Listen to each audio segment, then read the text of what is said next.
My name's Mnxuma. I'm a fourth year BJN student at Rhodes University and I specialize in television. And I'm from Durban, KwaZulu-Natal.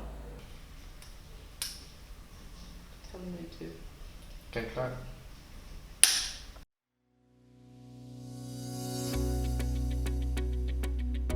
This is my clapperboard and it's technically a wall decoration. And I hang it up on my wall because it inspires me, I guess, and it motivates me and keeps me reaching for the stars because the world is often a cruel place and you're kind of forced to be a realist most of the time. So seeing this on my wall every night really motivates me and reminds me of the dreams and the aspirations that I have.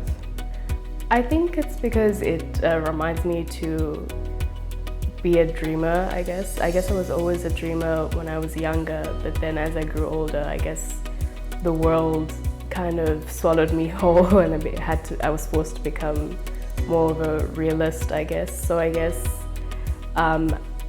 this clapperboard inspires me to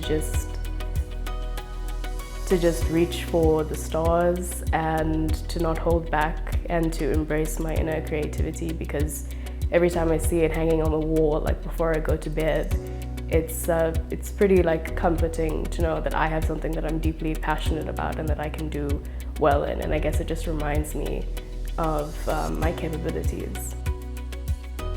I honestly didn't start out as a filmmaker. When I came to Rhodes University, I wanted to specialize in writing and editing, but I realized that I have a bigger passion for film and that I'm more gifted in that area. So I think if I never came to Rhodes University, I wouldn't have been on the path that I am now, and I'm very grateful for that. And the resources and just the kind of education that we get, especially with TV and with film, I think it's like one in a million, and I was very lucky to come here. I have a unique eye. I think a lot of people have a unique eye, especially if you're from a previously disadvantaged group. You just automatically have a unique eye, and I think everyone has a style that's specific to them, and everyone is special in that sense.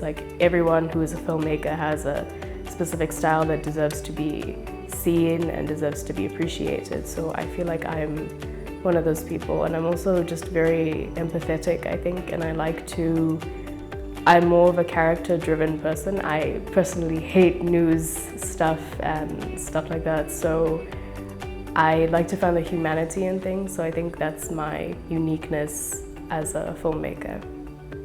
There's a lot of work that you need to do and stuff like that, especially if you come from a background where you don't really have access to a lot of equipment and cameras like I did. There's a gap that you need to fill, and it's a lot of work in that sense. But if you truly love it and if you're truly passionate about it, you won't feel like it's a job. You'll just feel like you're a lucky person and that you get to do one of your favorite things for a living, hopefully. And there are times where you will be maybe spread a little bit thin, and for that I say just take care of yourself and also take care of your mental health. The industry is pretty fast moving and a little bit cutthroat sometimes, but I don't think you should lose your empathy or your own care for yourself. I think prioritize your mental health as well, because that will help anyone in any field, but specifically for a filmmaker it can be very taxing and exhausting. So prioritize yourself, prioritize your mental health, and also just lead with empathy most of the time.